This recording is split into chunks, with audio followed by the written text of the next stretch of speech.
Viens, ne tarde plus, adore. Chers amis de Mission Femme, lève-toi, bonjour. Nous connaissons maintenant un peu mieux la femme que nous donne la Bible en exemple dans le livre des Proverbes au chapitre 31 et nous pouvons la regarder vivre maintenant dans ses relations avec les autres. Au verset 11, nous avions déjà vu que son mari lui fait entièrement confiance. Et au verset 12, nous lisons « Elle lui fait du bien et non du mal tous les jours de sa vie. » Tous les jours de sa vie, quelle fidélité! Cette fidélité qui est la réponse à la confiance qu'elle reçoit de son mari. Il y a des versets redoutables dans le livre des Proverbes qui nous montrent qu'il faut nous méfier de certaines femmes. Ne donne pas ta force aux femmes et ne suis pas celles qui perdent les rois.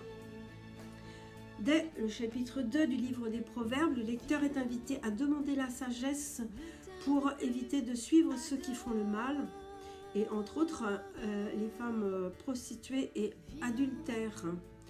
La Bible nous ouvre toujours un chemin de vie et elle met en évidence des comportements qui peuvent détruire des vies et même des familles entières.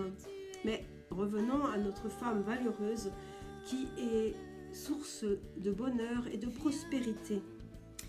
Nous lisons le verset 15. Elle se lève, il fait encore nuit, et donne la nourriture à sa maisonnée, départ à ses adolescentes.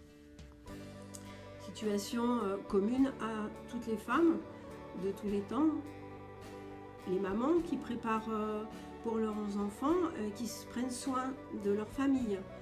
Et nous pouvons aller un peu plus loin dans l'interprétation en nous rapprochant du verset 18, la deuxième partie que nous n'avions pas encore vue. Sa lampe ne s'éteint pas de la nuit. La femme est la lumière du foyer, l'âme de la maison. Et pour nous qui connaissons Jésus, Jésus nous enseigne dans l'évangile de Saint Jean que c'est lui-même qui est la lumière du monde. Je suis la lumière du monde et celui qui me suit ne marchera pas dans les ténèbres, mais aura la lumière de la vie. Et tout de suite nous comprenons que c'est nous qui, femmes, avons à apporter la lumière de la vie partout où nous sommes autour de nous. La femme veille sur, elle surveille, elle veille, elle prend soin, elle prévoit et on lui rend bien tout ce qu'elle donne. Nous voyons maintenant le verset 28. Ses fils se lèvent et la proclament heureuse. Son époux la louange.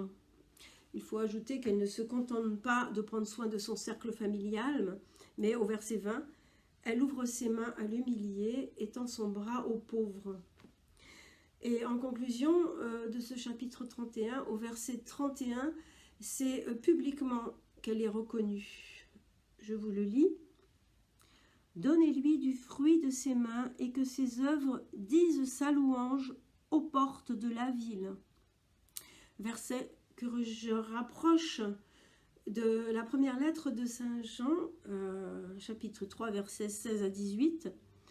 Voici comment nous avons reconnu l'amour. Lui, Jésus, a donné sa vie pour nous. Nous aussi, nous devons donner notre vie pour nos frères.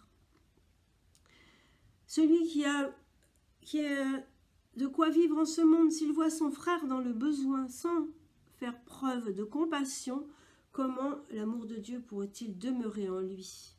Mes petits enfants, n'aimons pas en parole et par des discours, mais par des actes et en vérité.